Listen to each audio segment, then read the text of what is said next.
Start करिए वर्मा जी। सभी को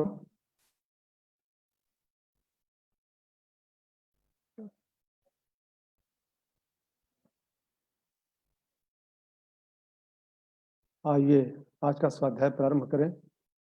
उसके पहले सस्वर गायत्री मंत्र का उच्चारण करें।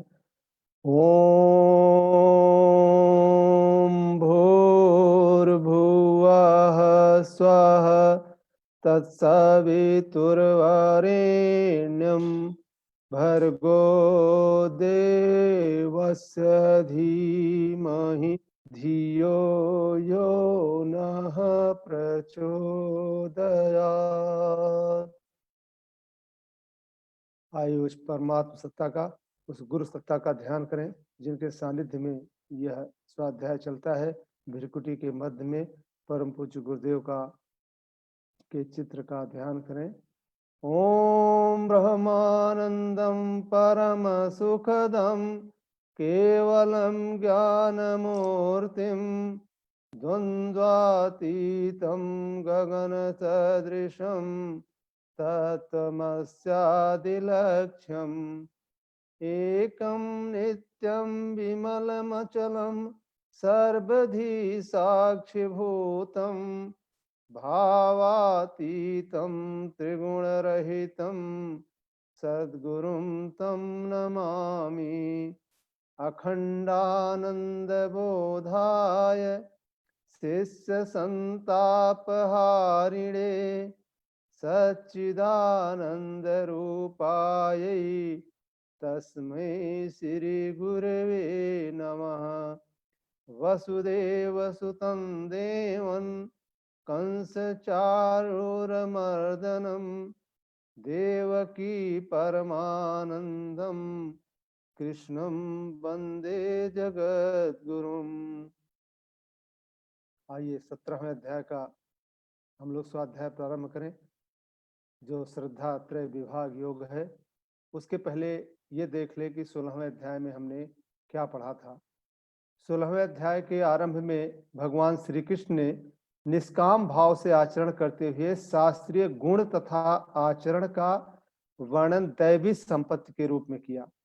बाद में शास्त्र विरुद्ध आसुरी संपत्ति का वर्णन किया और उसके बाद भगवान ने आसुरी स्वभाव वाले लोगों के पतन की बात कही और ये कहा कि काम, क्रोध और लोभ यही आसुरी संपत्ति के मुख्य अवगुण हैं और ये तीनों जो है नरक के द्वार हैं। उनका त्याग करके आत्म कल्याण के लिए जो भी व्यक्ति साधन करता है वह परम गति को पाता है। उसके बाद भगवान ने कहा कि शास्त्र विधि का त्याग करके इच्छा और बुद्धि को अच्छा लगे ऐसा करने वाले को अपने उन कर्मों का फल नहीं मिलता। सिद्धि की इच्छा रखकर किए गए कर्म से सिद्धि नहीं मिलती, इसलिए करने योग्य अथवा न करने योग्य कर्मों की व्यवस्था दर्शाने वाले शास्त्रों के विधान के अनुसार ही तुझे निष्काम कर्म करने चाहिए, ऐसा भगवान ने अर्जुन को कहा। इस उपदेश से अर्जुन के मन में यह शंका हुई कि जो लोग शास्त्र विधि छोड़कर इच्छानुसार कर्म करते हैं उनके कर्म निष्फल हों वो तो ठीक बात है, लेकिन ऐसे लोग भी हैं जो शास्त्र विधि न जानने से तथा दूसरे कारणों से शास्त्र विधि छोड़ते हैं, फिर भी यज्ञ, पूजा आदि शुभ कर्म तो वे श्रद्धापूर्वक करते हैं। उनकी क्या स्थिति होती है, यह जानने की इच्छा से अर्जुन भगवान से पूछते हैं और अर्जुन के इसी प्रश्न का उत्तर देने के लिए भगवान ने 17वां अध्याय प्रारंभ किया। ओम श्री परमात्मने नमः। श्रीमद् भगवद गीता अथ सप्तदशोऽध्यायः। अर्जुन उवाच ये शास्त्र विधिमुत्सृज्य यजन्ते श्रद्धयान्विताः तेषां निष्ठा तु का कृष्ण सत्वमाहो रजस्तमः। अर्जुन ने बोला भगवान से, हे कृष्ण, जो शास्त्र विधि छोड़कर केवल श्रद्धा युक्त होकर पूजा करते हैं उनकी स्थिति कैसी होती है, उनकी स्थिति सात्विकी होती है, राजसी होती है या तामसी होती है। अब क्या है कि श्रीमद् भगवत गीता में भगवान श्री कृष्ण और अर्जुन का संवाद जो भी है वो संपूर्ण जीवों के कल्याण के लिए है। उन दोनों के सामने कलयुग की जनता थी। क्यों? क्योंकि द्वापर युग समाप्त हो रहा था, तो आगे आने वाले कलयुगी जीवों की तरफ दृष्टि रहने से अर्जुन पूछते हैं कि हे महाराज, जिन मनुष्यों का भाव बड़ा अच्छा है, श्रद्धा भक्ति भी है उनके अंतर्गत अंदर, पर शास्त्र विधि को वे जानते नहीं। यदि वे जान जाएं तो पालन करने लग जाएं, पर उनको पता ही नहीं है कि शास्त्र में क्या लिखा है, अतः उनकी क्या स्थिति होती है, ये आप कृपा करके बताएं। अब शास्त्र विधि को ना जानने पर भी मनुष्य मात्र में किसी न किसी प्रकार की स्वभावजा श्रद्धा तो रहती ही है। उस श्रद्धा के भेद आगे के श्लोक में भगवान बताते हैं। दूसरे श्लोक में श्री भगवान वाच त्रिविधा भवति श्रद्धा देहिनाम सा स्वभावजा सात्विकी राजसी चैव तामसी चेतिता शृणु। श्री भगवान बोले, मनुष्यों की वह शास्त्रीय संस्कारों से रहित केवल स्वभाव से उत्पन्न श्रद्धा सात्विकी और राजसी तथा तामसी, ऐसे तीनों प्रकार की ही होती है। और अब उसके बारे में तू मुझसे सुन। अब भगवान कहते हैं त्रिविधा भवति श्रद्धा देहिनाम सा स्वभावजा। श्रद्धा जो है वो तीन तरह की होती है। कौन कौन सी? एक होती है संगजा, एक होती है शास्त्रजा और एक होती है स्वभावजा। तो भगवान कहते हैं कि वह स्वभावजा है, सा स्वभावजा, अर्थात स्वभाव से पैदा हुई स्वतः सिद्ध श्रद्धा है। वह ना तो संग से पैदा हुई है ना शास्त्रों से पैदा हुई है, वह स्वाभाविक इस प्रवाह में बह रहे हैं और देवता आदि का पूजन करते जा रहे हैं अपनी उसी श्रद्धा के माध्यम से। अब आगे कहते हैं उसी में भगवान के सात्विकी राजसी चैव तामसी चेति ताम शृणु। वह स्वभावजा श्रद्धा तीन प्रकार की होती है। कौन कौन सी? सात्विकी, राजसी और तामसी। उन तीनों को अलग अलग सुनो, ऐसा भगवान कहते हैं। अब इस श्लोक में वर्णित जो स्वभावजा श्रद्धा के तीन भेद क्यों होते हैं, इसे भगवान तीसरे श्लोक में बताते हैं। सत्वानुरूपा सर्वस्य श्रद्धा भवति भारत श्रद्धामयोऽयं पुरुषो यो श्रद्धा स एव च। भगवान कहते हैं, हे भारत, सभी मनुष्यों की श्रद्धा उनके अंतःकरण के अनुरूप होती है। यह पुरुष ही श्रद्धामय है, इसलिए जो पुरुष जैसी श्रद्धा वाला है वह स्वयं भी वैसा ही है। मतलब उसके अंदर जैसी भी उसके स्वभाव से जैसी भी उसकी श्रद्धा होती है वो व्यक्ति भी उसी तरीके का होता है। अब इसी बात को आगे बढ़ाते हुए इसका भाव क्या है कि देखिए श्रद्धा क्या है? श्रद्धा एक भाव है। जैसा जिसका भाव होता है वैसा ही उसका स्वरूप होता है। और भाव भी दो तरह का होता है, एक है सद्भाव और एक है असद्भाव। जो परमात्मा की तरफ ले जाता है वह तो सद्भाव होता है, और जो संसार की तरफ ले जाता है वह असद्भाव होता है। दैवी संपत्ति में सद्भाव की मुख्यता होती है और आसुरी संपत्ति में असद्भाव की मुख्यता होती है। अब देखिए, जब हम ये मानने लगते हैं कि मैं साधक हूं, इसमें क्या होता है कि अगर असद्भाव की मुख्यता हो तो फिर हमारे अंदर अभिमान आ जाता है, और अगर सद्भाव की मुख्यता हो तो स्वाभिमान आता है। अभिमान से आसुरी संपत्ति आती है और स्वाभिमान से दैवी संपत्ति आती है। दूसरों की अपेक्षा अपने में विशेषता देखने से अभिमान होता है। जब हमें लगता है कि हम दूसरे से बहुत बड़े हैं, हम दूसरे से ज्यादा जानते हैं, तो ये हमारे अंदर एक अभिमान की भावना होती है। और अपने कर्तव्य को देखने से स्वाभिमान होता है कि मैं साधन विरुद्ध काम कैसे कर सकता हूं। अभिमान होने पर क्या होता है, मनुष्य साधन विरुद्ध काम कर बैठता है, पर स्वाभिमान होने पर उसको साधन विरुद्ध काम करने में लज्जा होती है। स्वाभिमान होने से वह सात्विकी में चला जाएगा और अभिमान होने से वह राजसी और तामसी में चला जाएगा। तो अपने इष्ट के यजन पूजन द्वारा मनुष्यों की निष्ठा की पहचान किस प्रकार होती है, उसका भगवान चौथे श्लोक में बताते हैं।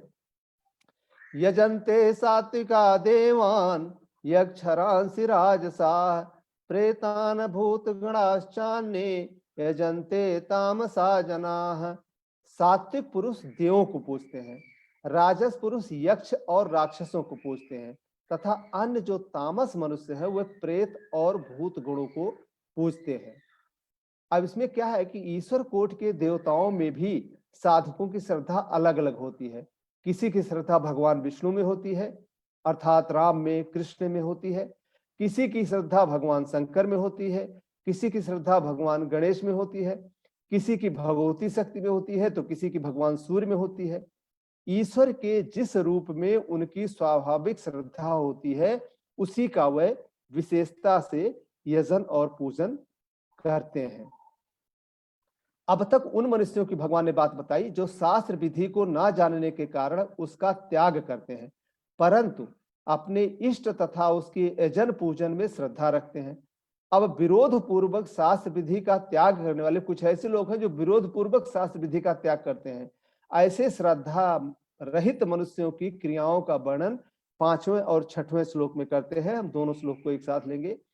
अशास्त्र विहितम घोरम तप्यन्ते ये तपो जनाः दम्भाहंकार संयुक्ता काम राग बलान्विताः कर्षयन्तः शरीरस्थं भूतग्रामम चेतसः मा चैवान्तः शरीरस्थं तानि बद्धयासुर निश्चयान्। अब इसमें क्या है कि भगवान कह रहे हैं अशास्त्र विहितम घोरन तप्यन्ते ये तपोजना। शास्त्र में जिसका विधान नहीं है अर्थात निषेध है, ऐसे तप को करने में ही उन लोगों की रुचि होती है जो राजसी और तामसी वाले, अर्थात उनकी रुचि सदा शास्त्र से विपरीत ही होती है। कारण कि तामसी बुद्धि होने से वह स्वयं तो शास्त्रों को जानते नहीं, और दूसरा कोई बता भी दे तो वह उसको मानना नहीं चाहते, न वैसा करना चाहते हैं। और क्या होता है, दंभाहंकार संयुक्ता है, उनके भीतर यह बात गहरी बैठी हुई रहती है कि आज संसार में जितने भजन ध्यान स्वाध्याय जो लोग करते हैं वह सब दंभ करते हैं, ऐसा उनका विचार आता है। वो सोचते हैं कि दंभ के बिना दूसरा कुछ है ही नहीं, अतः वह खुद भी दंभ करते हैं। उनके भीतर अपनी बुद्धिमानी का, अपनी चतुराई का, अपनी जानकारी का अभिमान रहता है कि मैं ही सब कुछ जानता हूं, हम बड़े जानकार आदमी हैं, हम तो लोगों को समझा सकते हैं, उनको रास्ते पर ला सकते हैं, तो हम शास्त्रों की क्यों सुने, हम कोई कम जानते हैं क्या, हमारी बातें सुनो तो तब तुम्हें को पता लगे। ऐसी उनके मन में तमाम बातें रहती हैं।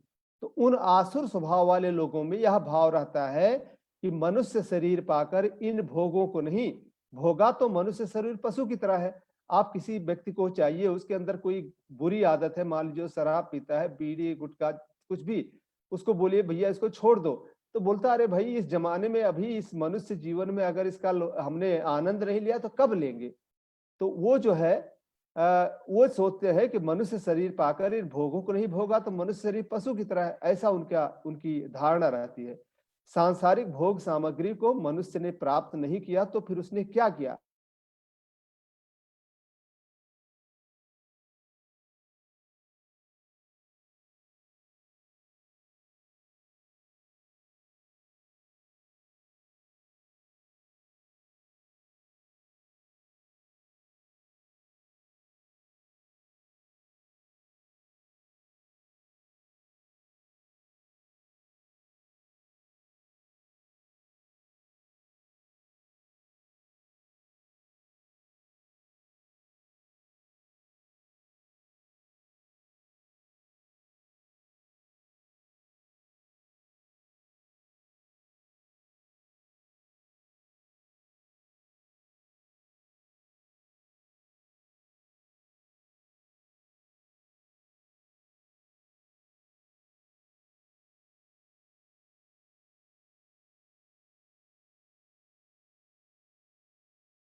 अभी अभी आया क्या आवाज?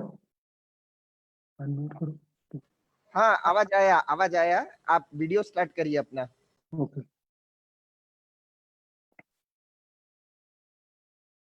हाँ तो मैं ये बता रहा था इन दोनों श्लोकों में कि जो लोग शास्त्र के विरुद्ध कार्य करते हैं, ये जो अज्ञान का अंधकार है, इस अज्ञान के अंधकार को हम गुरुदेव से प्रार्थना करेंगे कि वह इसको दूर करें। चेंज कर रहा है। और ओवर टू रेखा दीदी, रेखा सिंह दीदी।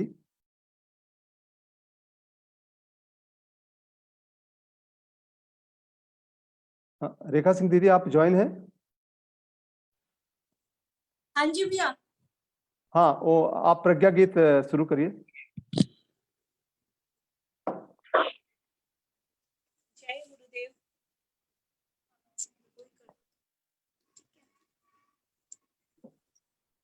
गुरुवर तुम्ही बता दो, किसकी शरण में जाए।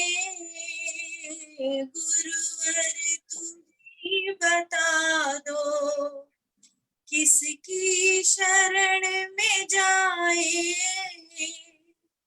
गुरुवर तुम्ही बता दो, किसकी शरण में जाए। जिसके चरण में गिरकर अपनी व्यथा सुनाए। जिसके चरण में गिरकर अपनी व्यथा सुनाए। गुरुवर तुम्ही बता दो,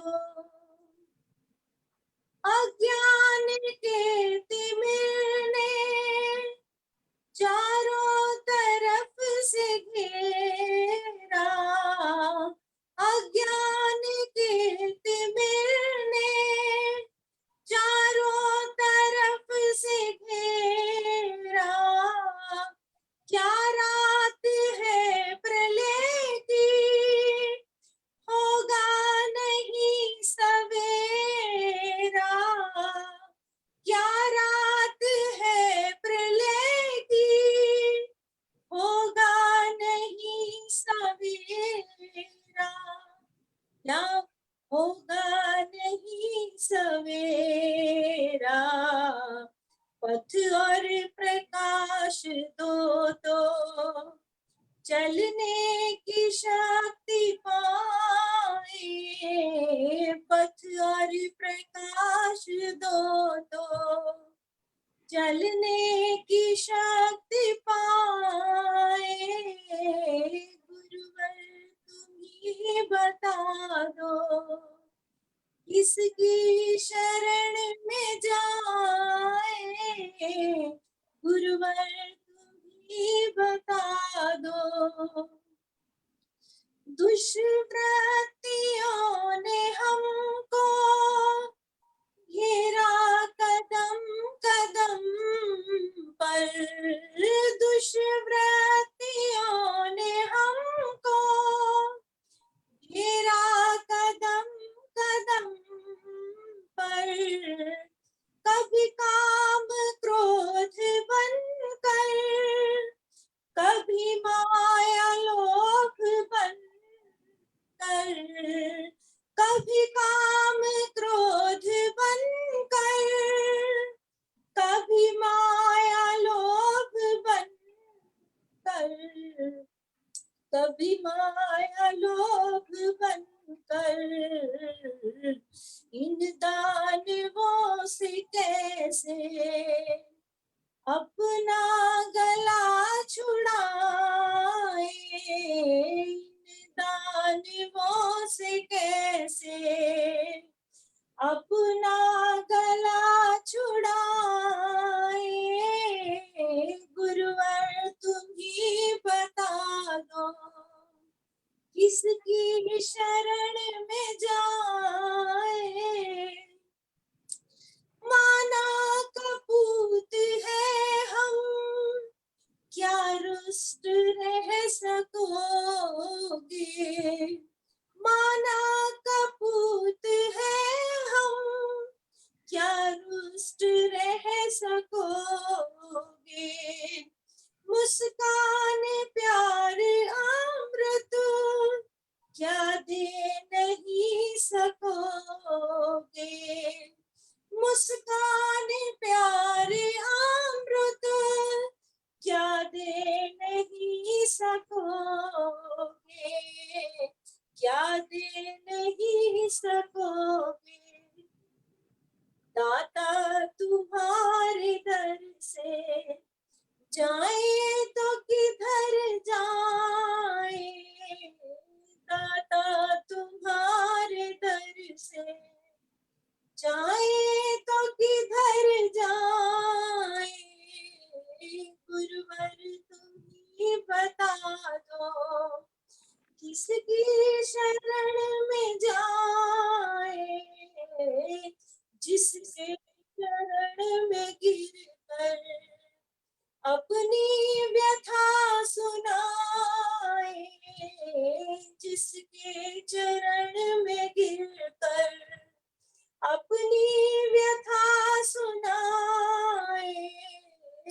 गुरुवर तुम ही बता दो। जय गुरुदेव। जय गुरुदेव। धन्यवाद रेखा दीदी।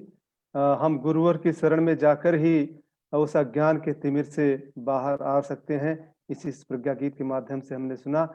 अब अगर कोई मनुष्य किसी प्रकार भी यजन ना करे तो उसकी श्रद्धा कैसे पहचानी जाएगी, इसे बताने के लिए भगवान आहार की रुचि से आहारी की निष्ठा की पहचान का प्रकरण यहाँ से आरंभ करते हैं कि व्यक्ति किस तरीके का आहार लेता है, उससे उसकी श्रद्धा पहचानी जाती है कि वो सात्विक है या राजसी है या तामसी है।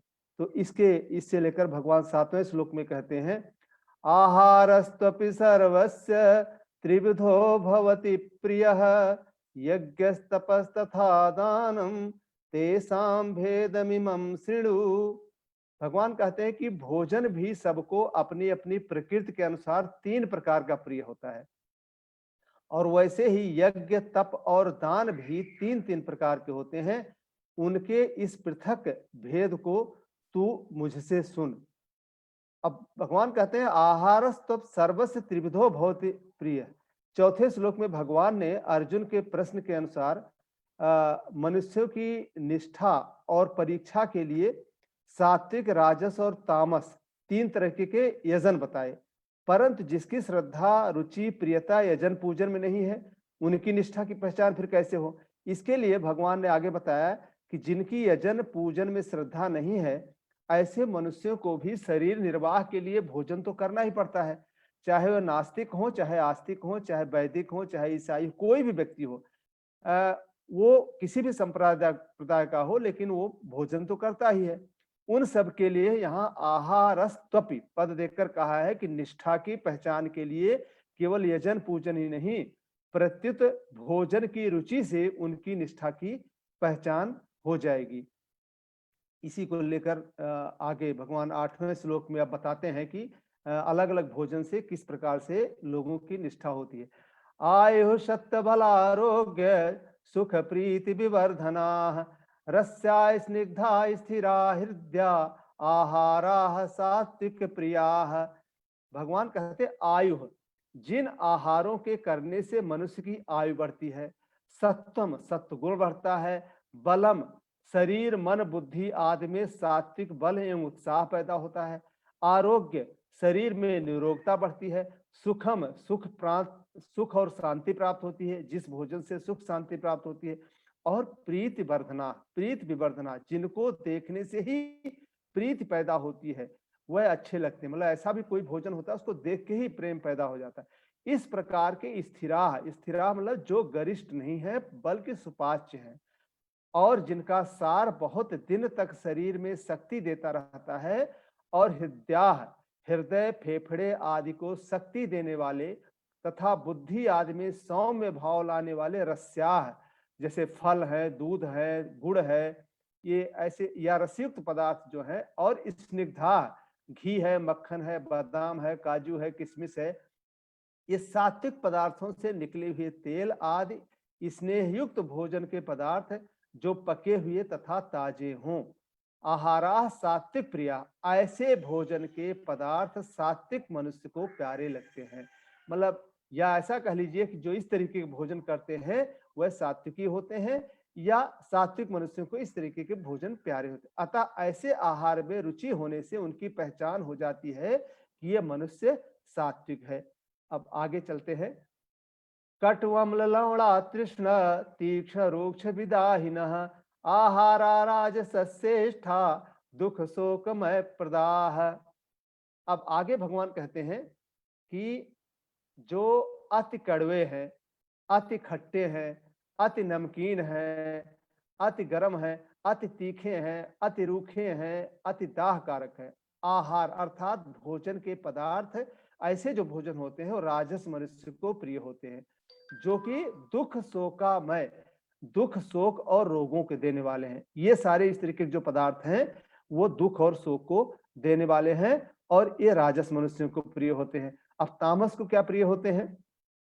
यातयामं गतरसं पूति पर्युषितं चयत उच्छिष्टमपि चामेध्यं भोजनम तामस प्रियम। जो भोजन सड़ा हुआ हो, रस रहित हो, दुर्गंधित हो, बासी हो, जूठा हो तथा जो महान अपवित्र जैसे मांस आदि है, नॉन वेज है, ये सब तामस मनुष्यों को प्रिय होते हैं। या ये कह लीजिए जिनका तामसी स्वभाव है उनको ही ऐसे भोजन प्रिय होते हैं। तो इस तरीके से भगवान ने भोजन के प्रकार के अनुसार। अच्छा, दूसरी एक युक्ति इसमें यह है कि सात्विक आहार में एक चीज देखिए, सात्विक आहार में पहले आयु सत्व बलारोग्य सुख प्रीत विवर्धना पदों से भोजन का फल बताकर बाद में भोजन के पदार्थों का, भगवान ने क्या किया, पहले भोजन का फल बताया कि ये भोजन करने से क्या फल होता है, और फिर जो है पदार्थ का वर्णन किया। क्यों? क्योंकि सात्विक मनुष्य जो है वो भोजन करने आदि किसी भी कार्य में विचार पूर्वक प्रतीत होता है। जो सात्विक मनुष्य होगा भोजन करने से पहले ही सोचेगा कि ये भोजन हमारे लिए स्वास्थ्य के लिए अच्छा है या खराब है, तब वो निर्धारित करेगा कि हमें भोजन करना है। जबकि रागी होने से राजस मनुष्य की दृष्टि सबसे पहले भोजन पर जाती है। जिसको राग होगा उसको सबसे पहले उसकी दृष्टि भोजन पर जाएगी। इसलिए राजस आहार के वर्णन में पहले भोजन के पदार्थों का वर्णन करके बाद में भगवान ने कहा दुख शोकामय प्रदाह, उसका तब फल बताया कि उसका फल जो है दुख कारक होता है। पहले तो भोजन बता दिया। तात्पर्य यह है कि राजस मनुष्य अगर आरंभ में ही भोजन के परिणाम पर विचार करने लगेगा तो फिर उसे राजस भोजन करने में हिचकिचाहट होगी, क्योंकि जब उसे पता लगेगा इसका परिणाम जो दुख शोक और रोग होगा इससे, तो फिर भोजन क्यों करना चाहेगा। इसलिए उसका फल जो है बाद में बताया, परंतु राग होने के कारण राजस पुरुष से परिणाम पर विचार नहीं करता। अच्छा, सात्विक भोजन का फल पहले और राजस भोजन का फल पीछे बताया गया, परंतु तामस भोजन का फल तो भगवान ने बताया ही नहीं। क्यों?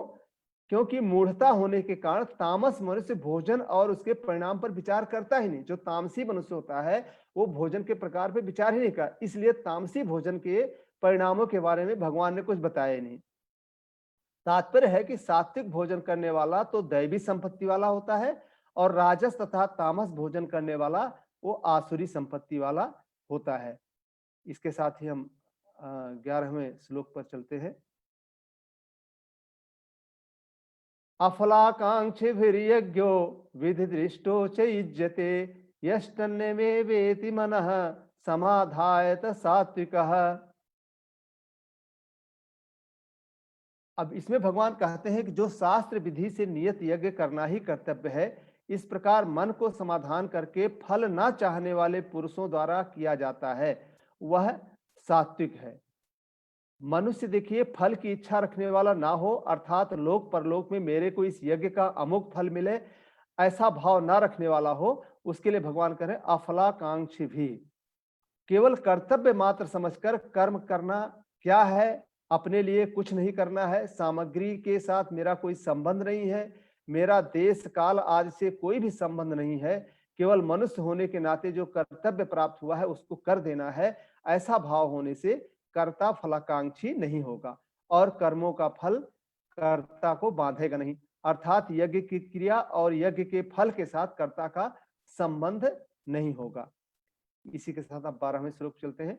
अभिसंधाय तु फलम दंभार्थमपि चैवयत् इज्जते भरत श्रेष्ठ तम यज्ञम विद्धि राजसम। परंतु हे अर्जुन, केवल दंभाचरण के लिए अथवा फल को भी दृष्टि में रखकर जो यज्ञ किया जाता है उस यज्ञ को तू राजस यज्ञ जान। अभिसंधाय तु फलम, फल अर्थात इष्ट की प्राप्ति और अरिष्ट की निवृत्ति की कामना रखकर जो यज्ञ किया जाता है वो राजस यज्ञ होता है। वो लोग क्या सोचते हैं, इस लोक में हमें धन वैभव मिले, स्त्री मिले, पुत्र मिले, परिवार अच्छा मिले, नौकर चाकर मिले, गाय भैंस मिले, ये सब हमारे अनुकूल मिले, हमारा शरीर निरोग रहे, हमारा आदर सत्कार हो, हमारा मान बढ़ाई हो, हमारी प्रसिद्धि हो जाए, मरने के बाद भी हमें स्वर्ग आदि लोकों में दिव्य भोग मिले। ये इस तरीके की जो प्राप्ति की कामनाएं हैं, इस कामनाओं के साथ जो यज्ञ किया जाता है उसको भगवान कहते हैं कि वो राजस होता है। अब इस श्लोक में आए यत पद से यह भाव निकलता है कि फलेच्छा और दंभ के लिए जो भी यज्ञ दान तप आदि कर्म किए जाएं वह सब राजस समझे जाने चाहिए। अब हम 13वें पे चलते हैं। विधिहीनम शिष्टान्नम मंत्रहीनम दक्षिणम श्रद्धा विरहितम यज्ञम तामसम परिचक्षते। भगवान कहते हैं कि शास्त्र विधि से हीन, अन्न दान से रहित, बहुत इंपॉर्टेंट चीज, अन्न दान से रहित, बिना मंत्रों के, बिना दक्षिणा के, बिना श्रद्धा के किए जाने वाले यज्ञ को तामस कहते हैं। तामस यज्ञ में इन विधियों का पालन नहीं होता, प्रत्युत उपेक्षा पूर्वक विधि का त्याग होता है। तामस मनुष्य जो द्रव्य यज्ञ करते हैं उसमें ब्राह्मण आदि को अन्नदान नहीं करते। वो तामस मनुष्यों की यह भाव रहता है कि अरे मुफ्त में रोटी मिलने से वे सब आलसी हो जाएंगे, काम धंधा नहीं करेंगे, तो इनको क्यों हमें कुछ देना है।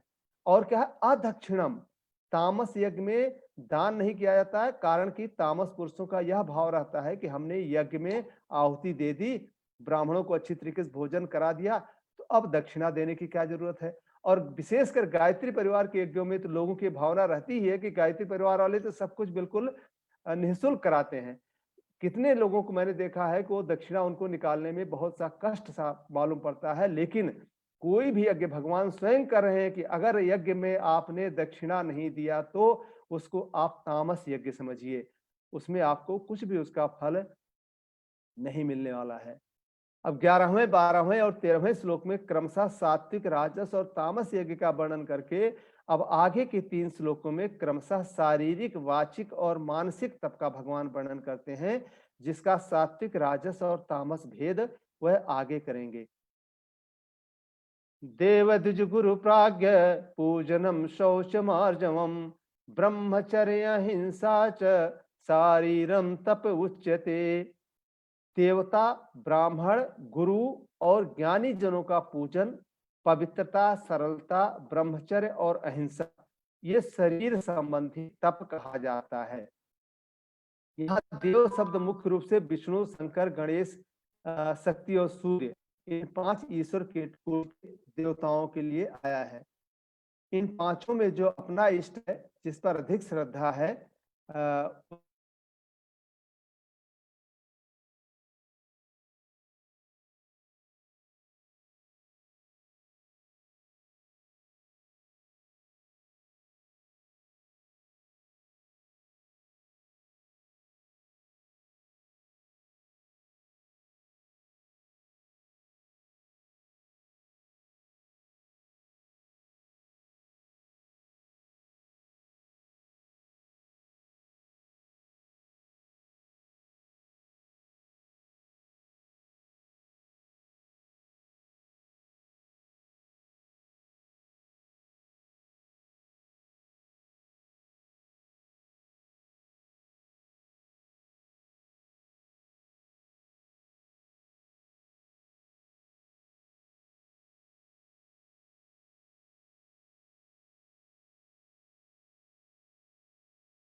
अभी आ गया क्या?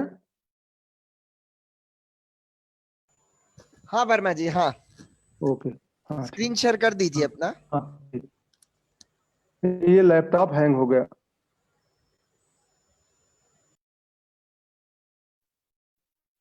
हाँ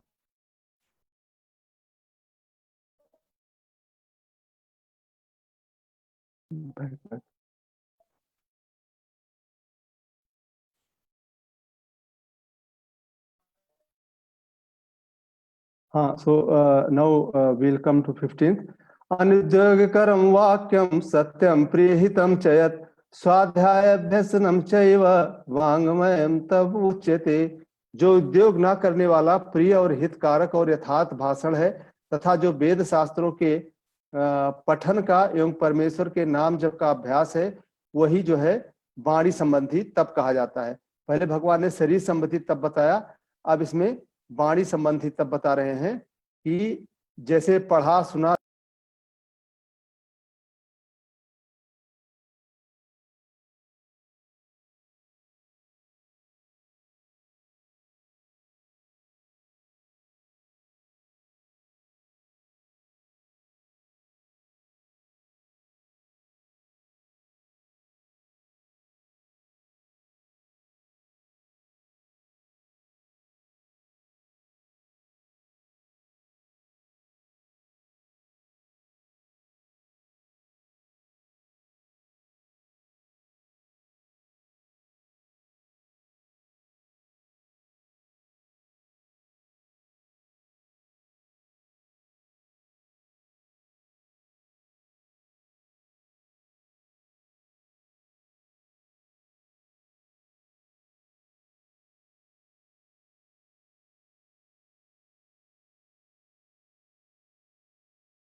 हाँ भैया आ गया क्या सिर? आ गया आ गया। ओके ओके, अभी नहीं होगा, अभी कुछ इशू था, अभी शायद हो गया, ठीक हो गया, सॉरी। हाँ हम चेंज करेंगे।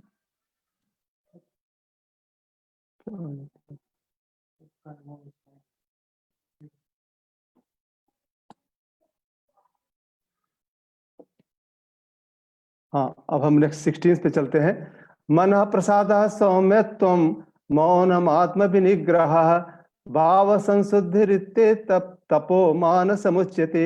मन की प्रसन्नता, शांत भाव, भगवत चिंतन करने का स्वभाव, मन का निग्रह और अंतःकरण के भावों को भली भांति पवित्रता, इस प्रकार यह मन संबंधी तप कहा जाता है। अब मन की प्रसन्नता प्राप्त करने के भगवान जो उपाय बताते हैं उसमें है सांसारिक वस्तु, व्यक्ति, परिस्थिति, देश काल, घटना आदि को लेकर मन में राग और द्वेष पैदा न होने दें। अपने स्वार्थ और अभिमान को लेकर किसी से पक्षपात ना करें। मन को सदा दया, क्षमा, उदारता आदि भावों से परिपूर्ण रखें और मन में प्राणी मात्र के हित का भाव रखें।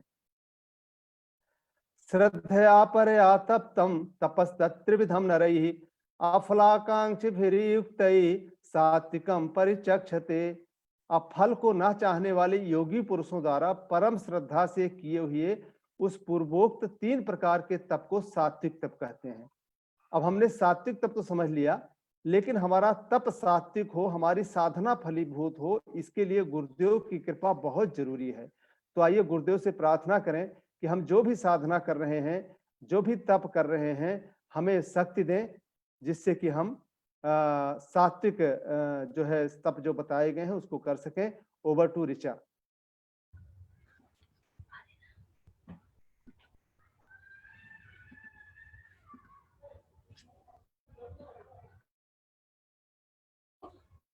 आइए सुनते हैं प्रज्ञा गीत। कर रहे हैं साधना हम। कर रहे हैं साधना हम, शक्ति गुरुवर आप देना, देखना हम गिर न पाए, देखना हम गिर न पाए, बीच में ही थाम लेना।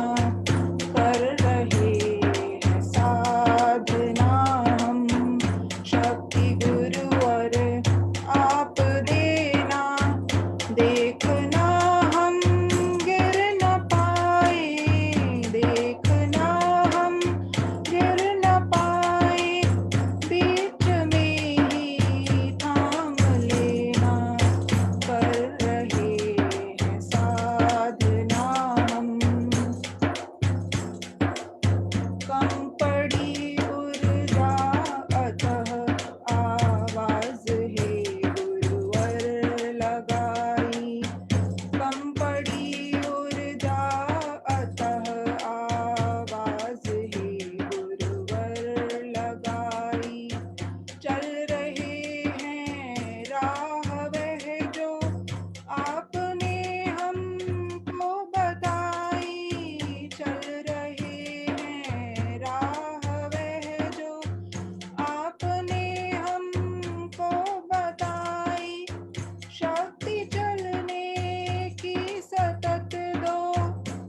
तिलचा। अब हम 18वें श्लोक पे चलते हैं। सत्कारमान पूजार्थम तपोदम्भेन चैव यत् क्रियते तदिहि प्रोक्तम राजसम चलमध्रुवम। जो तप सत्कार, मान और पूजा के लिए तथा अन्य किसी स्वार्थ के लिए भी स्वभाव से या पाखंड से किया जाता है, वह अनिश्चित और क्षणिक फल वाला तप यहाँ राजस कहा गया है। मतलब जिसमें हमें ये हो आशा कि उसमें सत्कार होगा, मान होगा, हमारी पूजा होगी, हम किसी स्वार्थ हमारा जुड़ा होता है, तो वो तप जो है वो राजस तप कहा गया है। अब तामस तप क्या है? मूढ़ग्राहेणात्मनो यत् पीड़या क्रियते तपः परस्योत्साधनार्थम वा तत्तमसदुमाहृतम। जो तप मूढ़ता पूर्वक हठ से मन, वाणी और शरीर की पीड़ा अथवा दूसरे का अनिष्ट करने के लिए जो तप किया जाता है, वह तप तामस कहा गया है। अब भगवान आगे के 3 श्लोकों में, अभी तो उन्होंने 3 तरीके के तप बताए कि राजस और सात्विक, राजस और तामस। अब आगे के श्लोकों में भगवान सात्विक, राजस और तामस दान के बारे में बताएंगे कि दान भी 3 तरीके के होते हैं। वो आगे बताएंगे। दातव्यमिति यद्दानं दीयतेनुपकारिणे देशे काले च पात्रे च तद्दानं सात्विकं स्मृतम्। भगवान कहते हैं कि दान देना ही कर्तव्य है। दान देना निश्चित रूप से कर्तव्य है। ऐसे भाव से जो दान देश तथा काल और पात्र के प्राप्त होने पर उपकार ना करने वाले के प्रति दिया जाता है, वह दान सात्विक दान कहा गया है। यह सात्विक दान वास्तव में त्याग है। वह दान नहीं है जिसके लिए कहा गया है कि हम इतना देंगे तो हमें 1 गुना देंगे तो सहस्त्र गुना मिलेगा, पुण्य मिलेगा। ये वो दान नहीं है, क्योंकि उस दान से संबंध जुड़ता है कि हम दान कर रहे हैं किसी आकांक्षा से, किसी जो है इच्छा से, तो परंतु त्याग से संबंध विच्छेद होता है। दान के बदले में कुछ पाने की कामना करने से ही वह राजस हो जाता है। तो अगले श्लोक में देखते हैं। यत् प्रत्युपकारार्थम फलमुद्दिश्य वा पुनः दीयते च परिक्लिष्टम तद्दानम राजसम स्मृतम। किंतु जो दान क्लेश पूर्वक तथा प्रत्युपकार के प्रयोजन से अथवा फल को दृष्टि में रखकर फिर दिया जाता है, वह दान राजस दान कहा जाता है। यत् प्रत्युपकारार्थम, राजस दान प्रत्युपकार के लिए दिया जाता है। जैसे राजस पुरुष किसी विशेष अवसर पर दान की चीजों को गिन गिन करके निकालता है, तो विचार करता है कि ये जो है हमारे सगे कुल पुरोहित, जिससे कि हमारे सगे संबंधी हमारे कुल पुरोहित को दान करें। इस तरीके की उनकी इच्छाएं होती हैं। या हम किसी ब्राह्मण को दान कर देंगे तो हम कभी हमारी यात्रा का, पुत्रों का, कन्याओं के विवाह का, नया मकान का, तमाम जो हमारे मुहूर्त है वो हमारे निकाल देंगे। हमारे संबंधी हैं, हमारा हित करने वाले हैं, उनको हम सहायता रूप में पैसे देंगे। तो इन सब भावनाओं से जो दान किया जाता है, और भगवान कह रहे हैं कि इसमें परिक्लिष्टम, राजस दान बहुत क्लेश पूर्वक दिया जाता है। जैसे वक्त आ गया है इसलिए देना पड़ रहा है, इतनी चीजें देंगे तो इतनी चीजें हमारी कम होंगी, इतना धन देंगे तो हमारा इतना धन कम हो जाएगा। तो हमेशा उसमें कुछ देंगे, हमें ये परेशानी होगी। व्यक्ति दान तो देगा लेकिन क्लेश पूर्वक दान देगा, तो वो दान जो है वो राजस दान कहा जाता है। अदेश काले ज्ञानम पात्रे दीयते असत्य कृतम ज्ञातम तत्तामसम मृदाहृतम। और जो दान बिना सत्कार के अथवा तिरस्कार पूर्वक अयोग्य देश काल में कुपात्र के प्रति दिया जाता है, वह दान तामस दान कहा जाता है। भगवान इसको जो है तामस दान। अब देखिए, दान संबंधी विशेष बात यह है कि अन्न, जल, वस्त्र और औषधि, इन चारों के दान में पात्र कुपात्र का विशेष विचार नहीं करना चाहिए। क्यों? इनमें केवल दूसरों की आवश्यकता को देखना चाहिए। इसमें भी देश काल और पात्र मिल जाए तो उत्तम बात है, और ना मिले तो भी कोई बात नहीं। हमें तो जो भूखा है उसे अन्न देना है, जो प्यासा है उसे जल देना है, जो वस्त्रहीन है उसे वस्त्र देना है, और जो रोगी है उसे औषधि देना है।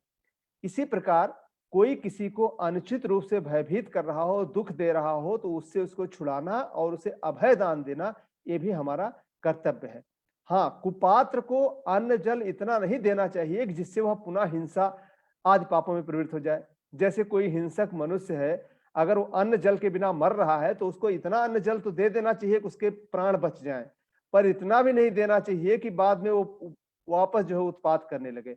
तो इतना बस जो है ध्यान देना चाहिए। बाकी दान में, इस तरीके के दान में पात्र और कुपात्र की बात भगवान बोल रहे हैं कि हमें नहीं देखनी चाहिए।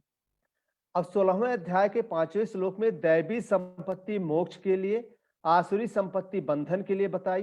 दैवी संपत्ति को धारण करने वाले सात्विक मनुष्य परमात्म प्राप्ति के उद्देश्य से जो यज्ञ, तप और दान रूप कर्म करते हैं, उन कर्मों में होने वाली कमी की पूर्ति के लिए क्या करना चाहिए, इसे बताने के लिए भगवान आगे का प्रकरण आरंभ करते हैं।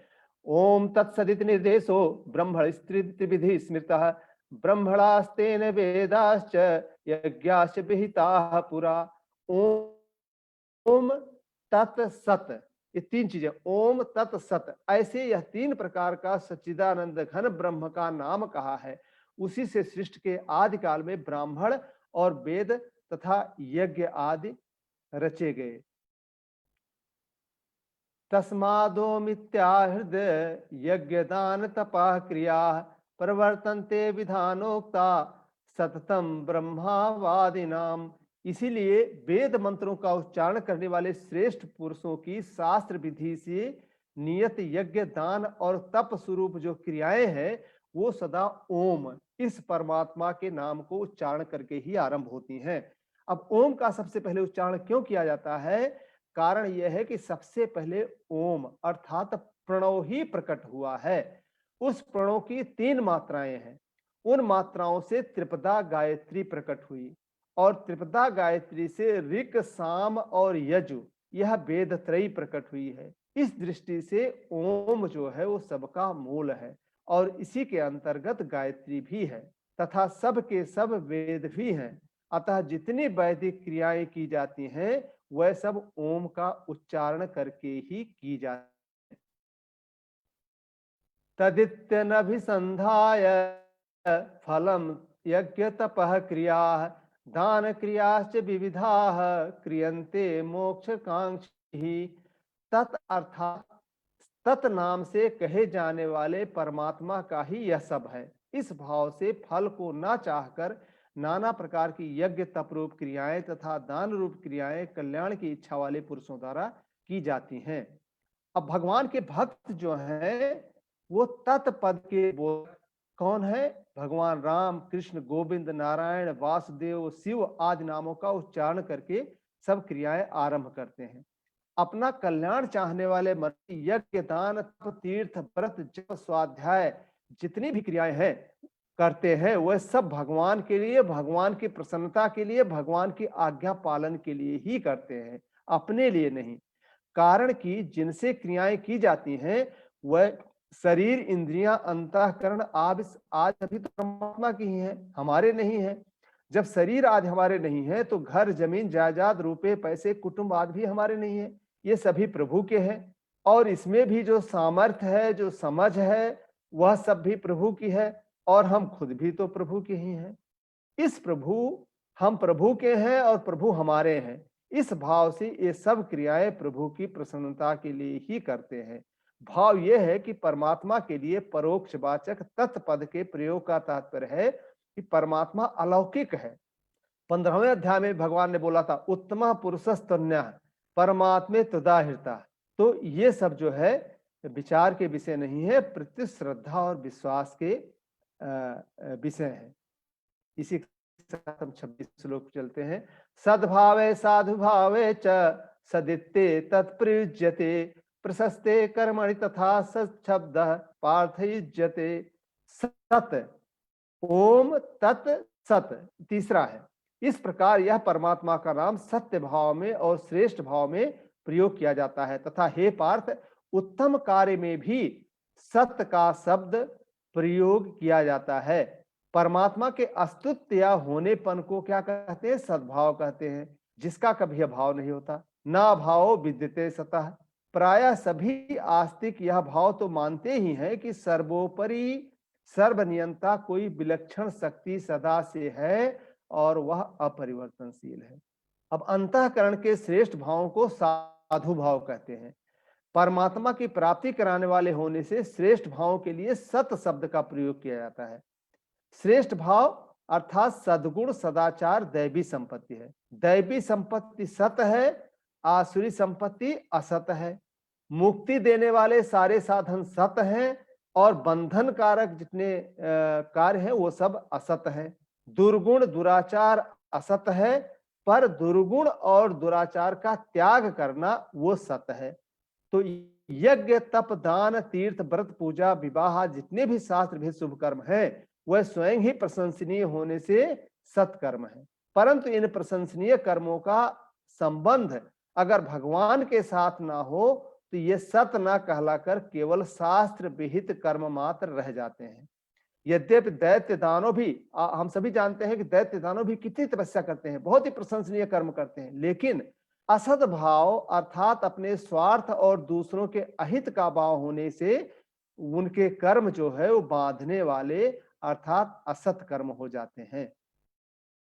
यज्ञे तपसि दाने च स्थिति सदिति चोच्यते कर्म चयु तदर्थीयम सदित्येवाधिमधीयते। अब यज्ञ तप और दान रूप प्रशंसनीय क्रियाओं में जो स्थिति होती है वह सत कही जाती है। यज्ञ तप और दान में जो भी स्थिति है वह भी सत इस प्रकार कही जाती है और उस परमात्मा के लिए किया हुआ कर्म निश्चय पूर्वक सत ऐसा कहा जाता है। अब देखिए यहाँ पर प्रशंसनीय कर्मों के अलावा कर्मों के दो तरह के स्वरूप होते हैं। एक होता है लौकिक कर्म जो स्वरूप से ही संसार संबंधी होता है, और एक होता है पारमार्थिक जो स्वरूप से ही भगवत संबंधी होता है। अब वर्ण और आश्रम के अनुसार हम अगर देखें तो जीविका के लिए जो यज्ञ, अध्यापन, व्यापार, खेती, व्यावहारिक कर्तव्य कर्म, खाना पीना, उठना बैठना, चलना फिरना, सोना जागना, ये शारीरिक कर्म जो है ये सभी लौकिक हैं। जबकि जप, ध्यान, पाठ, पूजा, कथा, कीर्तन, श्रवण, मनन, चिंतन, ध्यान आज जो कुछ किया जाए वो सब पारमार्थिक हैं। इन दोनों प्रकार के कर्मों को अपने सुख और आराम आदि का उद्देश्य न रखकर जब निष्काम भाव से श्रद्धा विश्वास से केवल भगवान के लिए किया जाता है अर्थात भगवत प्रीत्यर्थ किया जाते हैं तो वह सब के सब तदर्थीय कर्म हो जाते हैं। अर्थात सत्य स्वरूप परमात्मा के साथ संबंध होने से वह सभी दैवी संपत्ति हो जाते हैं और मुक्ति दिलाने वाले होते हैं। जैसे अग्नि में अगर ठीकरी रख दिया जाए तो अग्नि उसको भी अग्नि रूप बना देती है। यह सब अग्नि की ही विशेषता है कि उसमें डाली गई ठीकरी भी अग्नि रूप हो जाती है। ऐसे ही उस परमात्मा के लिए जो भी कर्म किया जाए वह सब सत अर्थात परमात्मा स्वरूप अर्थात उस कर्म से परमात्मा की प्राप्ति हो जाती है। उस कर्म में जो भी विशेषता आई है वह परमात्मा के संबंध से आई है। वास्तव में तो कर्म में कोई विशेषता है नहीं, जब वह परमात्मा से उसका संबंध हो गया तब जाकर वह जो है हमें परमात्मा के साथ करने वाला बन गया। अब इस श्लोक में परमात्मा के उद्देश्य से किए गए कर्म सत्य हो जाते हैं, परंतु परमात्मा के उद्देश्य से रहित जो कर्म है उनकी कौन सी संज्ञा होगी इसे भगवान आगे के लास्ट श्लोक में बताते हैं और कहते हैं अश्रद्धयाहुतम दत्तम तपस्तप्तम कृतम चयत असदित्युच्यते पार्थ न च तत्प्रेत्य नो यह। हे अर्जुन, हे पार्थ, अश्रद्धा से किया हुआ हवन, अश्रद्धा से दिया हुआ दान, अश्रद्धा से तपा हुआ तप तथा और भी जो कुछ भी किया जाए वह सब असत है ऐसा कहा जाता है। उसका फल ना तो यहाँ होता है और ना मरने के बाद ही होता है, अर्थात उसका कहीं भी सत फल नहीं होता। जो भी अश्रद्धया हुतम दत्तम तपस तप्तम कृतम चयत, अश्रद्धा पूर्वक यज्ञ दान तप जो भी किया जाए अर्थात जिसकी शास्त्र में आज्ञा आती है ऐसा जो कुछ कर्म अश्रद्धा पूर्वक किया जाए भले ही शास्त्र के अनुसार हो, लेकिन अगर उस अश्रद्धा पूर्वक किया जा रहा है तो वो सब असत कहा जाएगा। वर्ण धर्म नहीं आश्रमचारी, श्रुति विरोध रत सब नर नारी। मतलब ये अश्रद्धा पद में श्रद्धा के अभाव का वाचक समास है, जिसका तात्पर्य है कि आसुर लोक, परलोक, पुनर्जन्म, धर्म, ईश्वर आदि में ये लोग श्रद्धा नहीं रखते हैं। अब अश्रद्धा से किए गए कर्म असत क्यों होते हैं, बस इसको जान ले। वेदों ने, भगवान ने और शास्त्रों ने कृपा करके मनुष्यों के कल्याण के लिए ही ये शुभ कर्म बताए हैं। तप, तप, यज्ञ, दान, ये जो कर्म है ये मनुष्यों के कल्याण के लिए बताए हैं। पर जो मनुष्य इन तीनों पर अश्रद्धा करके शुभ कर्म करते हैं उनके ये सब कर्म असत हो जाते हैं। इन तीनों पर की हुई अश्रद्धा के कारण उनको नरक आदि दंड मिलना चाहिए, उनको नरक का दंड मिलना चाहिए, परंतु उनके कर्म चूंकि शुभ हैं, चूंकि हम यज्ञ, दान और तप कर रहे हैं जो शुभ कर्म है, तो इसलिए जो है नरक नहीं मिलता। कि कर्म तो शुभ है लेकिन हम अश्रद्धा पूर्वक कर रहे हैं, इसलिए उन कर्मों का कोई फल नहीं होता, यही उसके लिए, उनके लिए दंड है। मनुष्य के उचित यह है कि वह यज्ञ, दान, तप, तीर्थ, व्रत जो भी शास्त्र विहित कर्मों को करे वो श्रद्धा पूर्वक और निष्काम भाव से करे। भगवान ने विशेष कृपा करके मानव शरीर दिया है और इसमें शुभ कर्म करने से अपने को और सब लोगों को लाभ होता है, इसलिए जिससे अभी और परिणाम में सबका हित हो, ऐसे श्रेष्ठ कर्तव्य कर्म श्रद्धा पूर्वक और भगवान की प्रसन्नता के लिए हमें करते ही रहना चाहिए। अध्याय समाप्त होता है। ओम तत्सदित श्रीमद् भगवत गीतासु उपनिषत्सु ब्रह्म विद्यायाम योग शास्त्रे श्री कृष्णार्जुन संवादे श्रद्धात्रय भाग योगो नाम सप्तदशोऽध्यायः। ओम नमो शुनन्ताय सहस्रमूर्तये सहस्रपादाशिशिरोरुबाहवे सहस्रनाम्ने पुरुषाय शाश्वते सहस्रकोटियुगधारिणे नमः। सहस्रकोटियुगधारिणे नमः। आपको इस स्वाध्याय में आने के लिए आप सभी ऋषि गणों को मेरी इस स्वाध्याय की यात्रा में साथ देने के लिए बहुत बहुत आभार। वरुण भैया का आभार, राजेश भैया का आभार और स्वामी राम सुखदास जी का, परम पूज्य गुरुदेव जिनके मार्गदर्शन में हम सब कुछ ये कर रहे हैं, सूक्ष्म दर्शन में डॉक्टर प्रणव पंड्या जी का, सभी का आभार। आज खेद है कि थोड़ा सा डिस्टर्ब हुआ। अब अगले 3 स्वाध्याय जो बचे हैं वो पुनः मुंबई से ही होंगे, इसलिए मैं पूरी आशा करता हूं कि उसमें कोई डिस्टर्बेंस नहीं होगा। लैपटॉप में कुछ समस्या आ गई है इसलिए हो रहा है। इसके साथ ही ओवर टू डॉक्टर